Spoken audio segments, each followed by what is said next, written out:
اعوذ باللہ من الشیطان الرجیم بسم اللہ الرحمن الرحیم اللہم صلی وسلم علی النبی رحمۃ للعالمین وعلی آلہ واصحابہ وبارک وسلم علیہ۔ سورہ بقرہ آیت نمبر 126 ہے۔ اللہ تبارک و تعالیٰ ارشاد فرماتا ہے وَإِذْ قَالَ إِبْرَاهِيمُ رَبِّ اجْعَلْ هَٰذَا بَلَدًا آمِنًا وَارْزُقْ أَهْلَهُ مِنَ الثَّمَرَاتِ مَنْ آمَنَ مِنْهُمْ بِاللَّهِ وَالْيَوْمِ الْآخِرِ،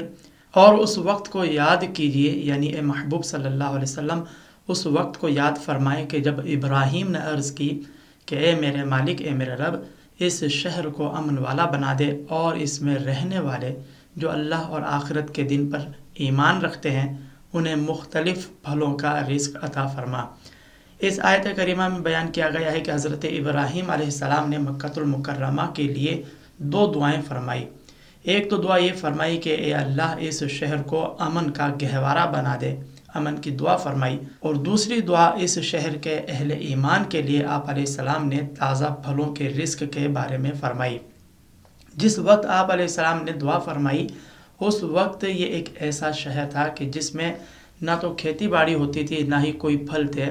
بھلا پھل کیسے آ سکتے تھے، کیونکہ اس وقت تو سبزے کا نام و نشان تک نہ تھا۔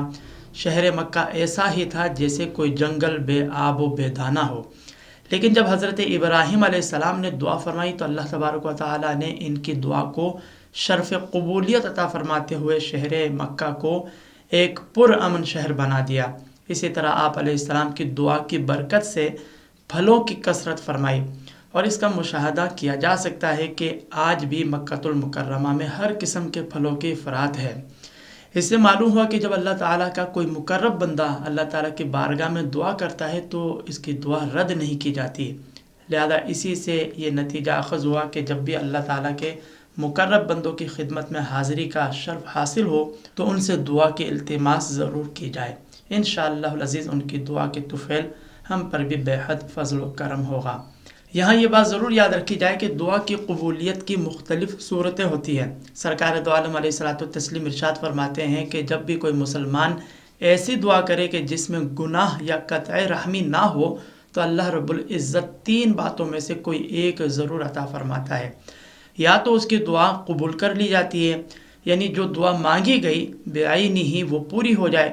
یا پھر اس کے لیے آخرت میں ذخیرہ کر دیا جاتا ہے، یعنی مانگی گئی دعا کا جو صلہ ہوتا ہے وہ روز حشر بلندی درجات کی صورت میں دیکھے گا، یا پھر اس جیسی کوئی برائی اس سے ٹال دی جاتی ہے۔ یعنی انسان کوئی دعا کرے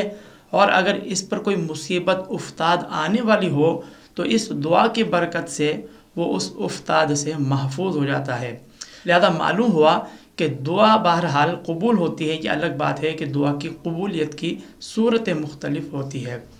پھر اس آیت کے اگلے جز میں اللہ تبارک و تعالیٰ ارشاد فرماتا ہے قال ومن کفر فامتعه قلیلا ثم اضطره الى عذاب النار وبئس المصیر،